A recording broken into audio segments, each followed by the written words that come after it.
So this is an audio profile on a topic that is quite interesting and challenging at the same time. We're trying to understand how the enterprise communication space is going to look or not turn out to be in 5 years from now. So this particular um, audio is on that. So here it goes. So first, the market forecast. Gartner predicts that by 2025, 95% of global enterprises will utilize API-enabled CPaaS offerings to uplevel their digital competitiveness, and some experts also forecast that the CPaaS industry will generate more than $34 billion in sales by 2026. So in 2016, the CPaaS market was valued at $2 billion. In 2022, IDC predicts that the value will increase to nearly about 11 billion and will be worth about 17.7 billion by 2024. Another research, that is Juniper Research 2021 CPaaS Future Market Outlook, they say that CPaaS technology will generate more than 10 billion in 2022 alone. So these are some numbers to go by. Software has taken the lead in an industry that was previously very hardware centric. And the enterprise communication infrastructure market is expected to register a CAGR of 17.53% during the forecast period of 2020 to 2025. Asian and Middle East markets are forecasted to have much higher growth rates, while North America and Europe are expected to have medium growth rate. What are some of the challenges though? So some of the challenges are, here we go, attacks on security. In some cases, millions of SMS text messages have been leaked online. These data breaches have led to a loss of trust and revenue for even the largest organizations. The founder of Root Mobile often has been talking of this in the last few interviews. The next one is multiple levels of intermediaries, that is telecos, businesses, and service providers are somewhat scattered currently in the landscape that is present right now. Delayed reconciliation with data silos and cumbersome manual processes. Some CPaaS offerings can lead to billing disputes and longer than usual reconciliation cycles. Another big challenge on the other side will be for businesses looking to adapt to advanced communication platforms. They need to figure out which technology to actually use, because there's just so many technologies out there. So for them to even wrap their head around and actually pick that these are the ones to really work out is going to be a challenge. Which one will actually cover the needs to, at a cost that increases ROI. Next is about what are the components and factors that are likely to drive the market. No one can predict the future, but some of the broader trends in human behavior and computing and information technology are very clear. And based on that, along with studying the views and predictions of various different sources, the forecast that is emerging seems to indicate that the following components will greatly impact the future of CPaaS in the immediate future: growing data volumes, faster network and processor speeds, and the democratization of data. All of this is coming together and will affect the society in a way that is much more than the sum of their parts.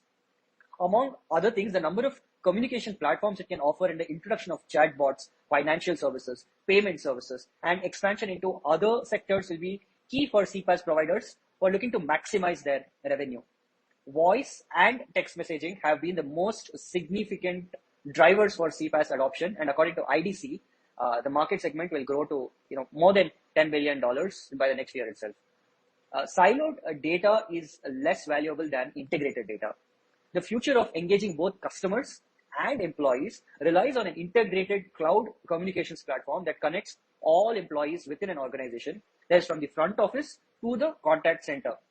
The future use of data also tilts towards this kind of a seamless integration. Therefore, in 2022, the vendor battle lines will continue to be drawn and redrawn. XCaaS is born out of bringing UCaaS, CCaaS, and a CPaaS plus APIs together to let customers reap the benefits of integration, including composable applications, cross-application AI, innovative customer experiences, and more. The big communication vendor winners and losers in 2022 could be those who offer a single cloud platform and those who do not. So that will be the differentiator between these two, leaders and laggards. Cost efficiency, control, flexibility, and security. These are the major considerations even now for a CIO when it comes to delivering effective enterprise communication experiences. So enterprises require a platform which ticks all of these boxes. Again, cost efficiency, control, flexibility, and security. Very, very important with time. And requirements reach far beyond smartphones, laptops, and desktops. The growth of IoT means a whole host of new devices also need to be managed. So security and user authentication are the two important factors now. I mean, you must have heard of so many new companies that are coming around user authentication. The major piece for consideration is the path to video. With one-to-one and one-to-many video conferencing becoming the norm, the roadmap for enterprise communication needs to be able to factor the future where every user will want to utilize high-definition video seamlessly and securely on any particular device.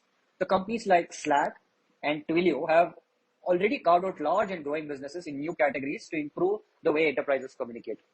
There is a big opportunity for workflow and analytics as well. Nix creates tech solutions that resolve different needs such as simple chat applications, high-loaded and high-secured enterprise collaboration platforms, or even AI-based systems that transfer voice into text. The next section is about simplifying the development experience, which is two most important things. Most have already heard of this, and it's a very big thing today. That is being serverless and the no-code approach. New CPaaS features won't add much value if the related apps are too difficult to develop. CPaaS focused on APIs in the early stages, which made sense as most developers had solely focused on getting something to work. However, over time, these systems evolved into large-scale production systems, and the focus has somewhat shifted to ongoing maintenance and quality. So CPaaS now needs to not only help rapidly deploy new functionality, but also effectively maintain it. Serverless is a way to efficiently scale. Like the PaaS platforms that inspired them, serverless has also, found its way to today's CPaaS market. And modern no-code solutions go far beyond IVR needs and allow the development of multi-channel apps that quickly integrate and interact with the external systems. The best no-code tools, they come with their own troubleshooting and things like their own debugging features and all of that. The next segment is about mobile payments and the two-factor authentication. Communication APIs can be integrated into a smartphone application for two-factor authentication, providing clients with an extra layer of protection. Enterprises can utilize CPaaS to authenticate user identity using OTPs, eliminating the chances of fraudulent activities. So mobile banking, password resets, and app authentication may all be done with two-factor authentication using CPaaS. This, as you know, is already a big thing. A lot of companies are doing this, but this is only going to increase more and more, and the future is big here because fintech organizations are really focusing on providing a seamless mobile payment experience because that can be a major differentiation. Even small businesses can benefit from frictionless payments, which can boost conversion rates significantly. The next one is the in-messaging payments, RCS, and even subsequently the RBM, which is the RCS business messaging. So they provide notable benefits to the mobile payments market. RCS, as we know, offers significant improvements over the established SMS standards, such as vendor authentication and the growing trend of conversational commerce. However, if payments are, over RBM, or if they are to be successful, RCS will need to adhere to payments legislation such as PSD2, which is the Payment Services Directive. It's a EU directive which ensures the provision of open APIs to enable the account details to be shared and third-party vendors to initiate payments via these details. So critically, this also requires our payments to be subject to strong customer authentication or the SCA or 2FA. All this in some ways is already happening in India, but outside of India, they're still they're not there yet. So we're much ahead. But these are certain things that are going to become big outside of India, let's say in European markets and others, where they've not heard of much about 2FA when it comes to payments. Next segment, quickly, we'll just mention about what are some of these next big things to look out for. Next one is the hyper-personalized experience. Along with communicating directly with customers, AI can make outreach strategies for much more efficient as well. That's where the hyper-personalized experience comes into play.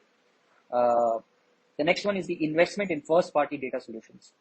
As we move toward a cookieless world, organizations really need to invest in solutions that make the most of first-party data. This will also ensure that advertising and targeting are unbiased by relying on durable individual identifiers such as emails and phone numbers. As we already know, Twilio has their own CDP, which is segment. So it would make a lot of sense for most CPaaS players, other CPaaS players also to come up with a CDP which can leverage the first-party data solutions. And that future is definitely there, and they're knocking on this particular door. Next topic is about leveraging data to create actionable insights. Now, this is not anything unheard of, but still important. There are two parts to that process. First, the manual leverage, which is done by the agent who suddenly sees everything in the same interface and can be much quicker to connect the dots. Second is actually the machine learning and AI identifying trends which will help improve their mix of channels. So once they've done that, they can also start investing in the automation itself. So that's when you can actually leverage data to create actionable insights. Um, Next is about the AI and ML based insights into the message resonance. AI and ML must begin, they must begin to give insights into how well messages resonate with the audience. This will demonstrate actually the real value of what effective communication is, and it will also help with personalized engagement and creating a unique audience experiences. Uh, so far, they only talk of this, but have they really demonstrated that it has really clicked with the audience, or how well the message actually resonates? It's something that we don't know yet. A greater utilization of data and analytics to drive account-based marketing campaigns and platforms that increase personalization and use of interactive elements will be very critical. One should also use social media insights to build more relevant content. Next section is about the rise of the omni-channel communication platform. Now, wherever you go, the word omni-channel is omnipresent. So at present, the majority of brands that claim to use an omni-channel approach to sales and customer service are actually only using a multi-channel approach, as not all potential messaging channels are sufficiently covered. In addition, even Juniper research, they believe that multi-channel approaches are built around the requirements of the business rather than actually the customers. In order to move to a truly omni-channel approach, the enterprises must truly reach customers on the platforms they use the most. Omni-channel also means that the customer experience you aim to provide is as much as possible, it's identical across all these different channels. One of the key requirements to provide consistent customer experience across the board is the integrations between communication channels and the company's CRM and also the ticketing system. Equally important is the ability to control how the different channels will interact with one another. The next important thing is about maintaining the human factor. One of the riskiest traps for a brand using multiple channels is automating too many processes, forcing a specific customer journey that isn't a good fit for all use cases. If you don't provide the customer with the opportunity to interact with your team, you're actually missing an opportunity to relate to them, and will just leave them much more frustrated than they already were. This is something that companies must really consider when they're looking or when they're talking about an omni-channel approach. That is, they should maintain the human factor and not completely eliminate it.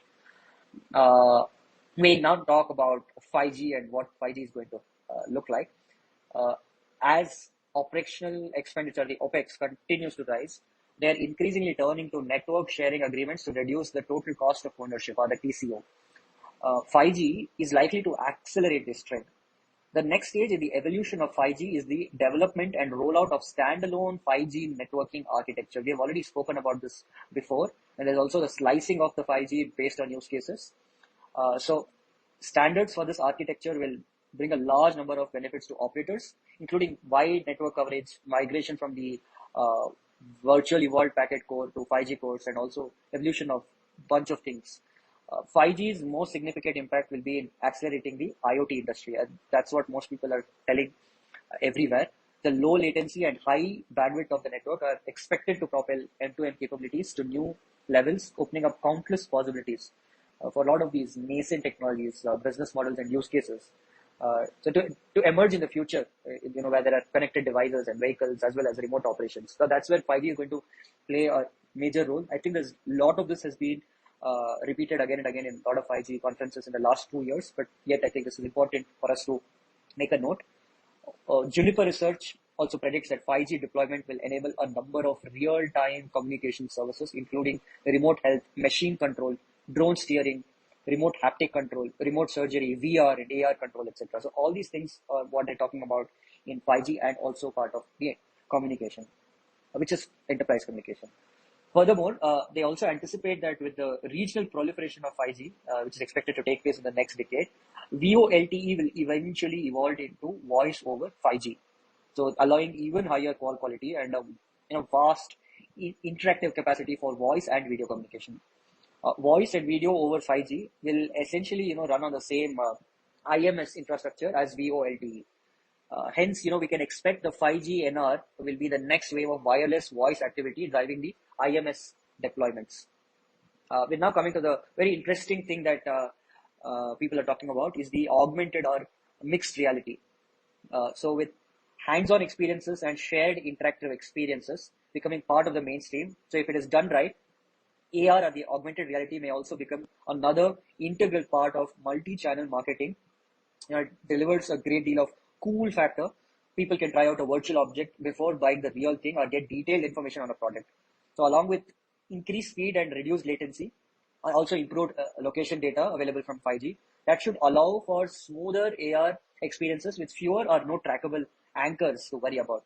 So there's a huge opportunity in many industries because it has the power to persuade, to create a strong emotional connections and change attitudes. Think of even industries such as non-profit industries, political industry.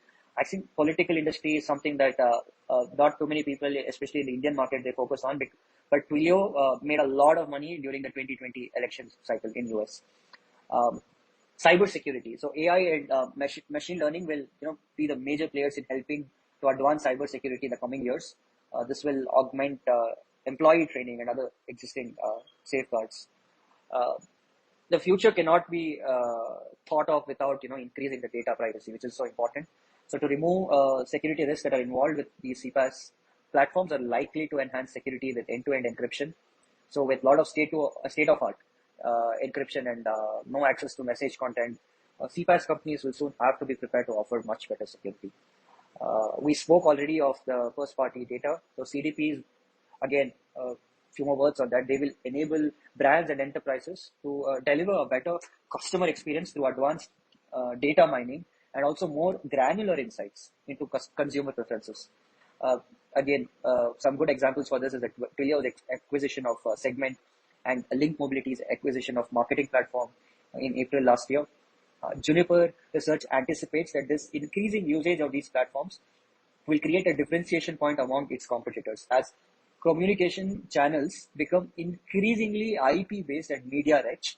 These data platforms will become more and more important. Hence, first party data and customer data platforms are going to be very important in the coming years.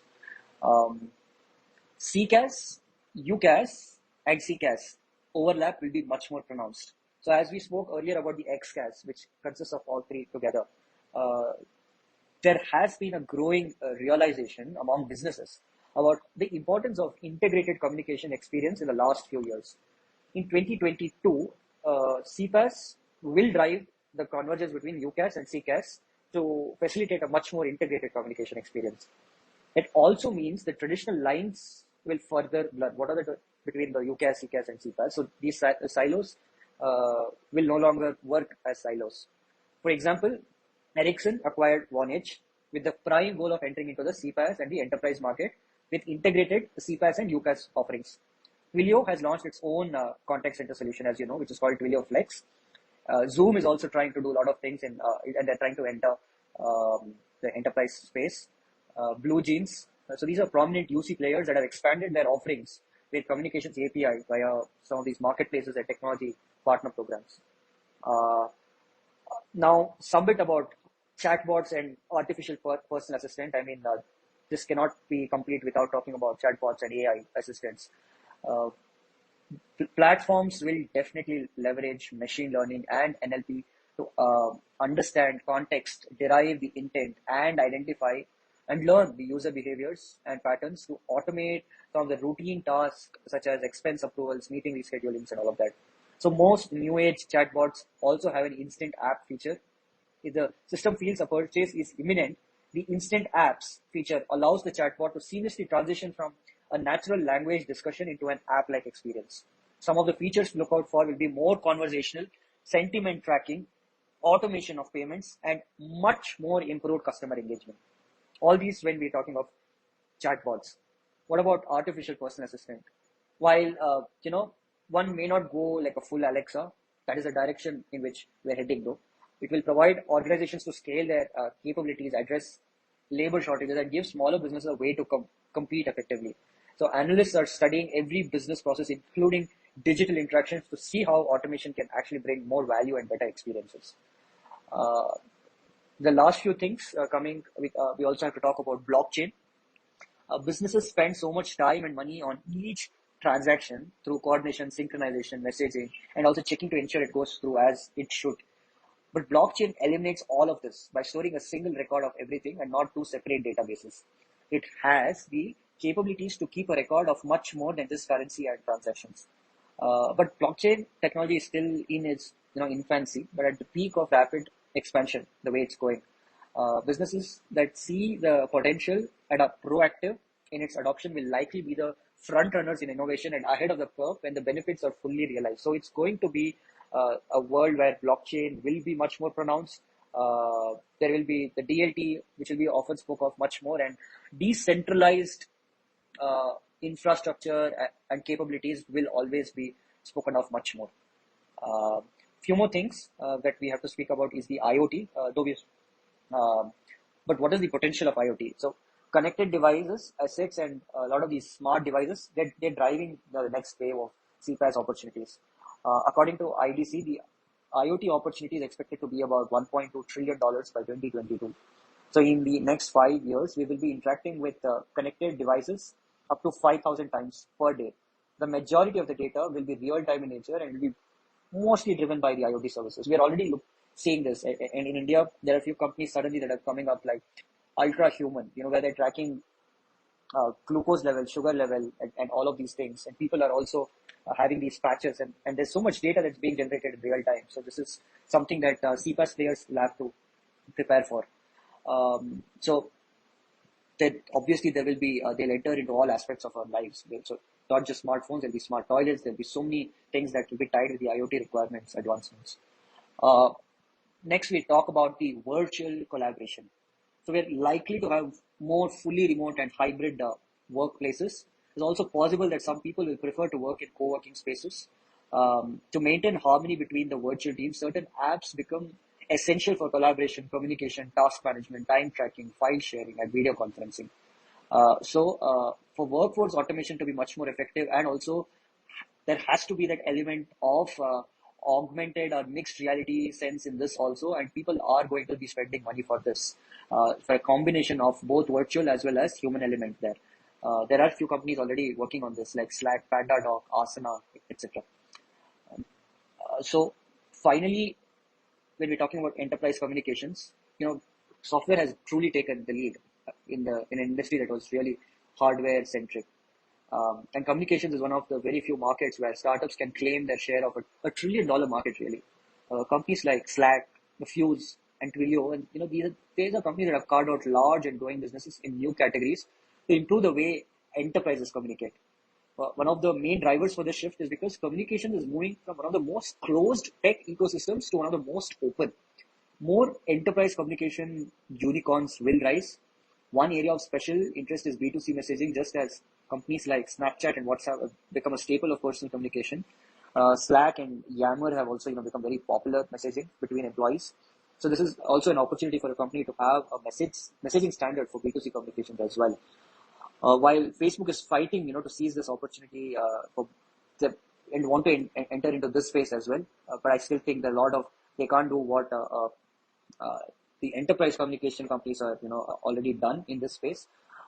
So yeah, pretty much this is the way in which the whole landscape is evolving. These are all the things that keep coming up in whichever report that you read, whichever article you read, whichever paper you take up, blogs and other things. These are the most key terminologies and things that are coming up again and again, being discussed again and again. So I hope this gives some kind of also some kind of relief that we are already working on a bunch of these things, and also some kind of opening for us to understand and see if we can invest further in these areas.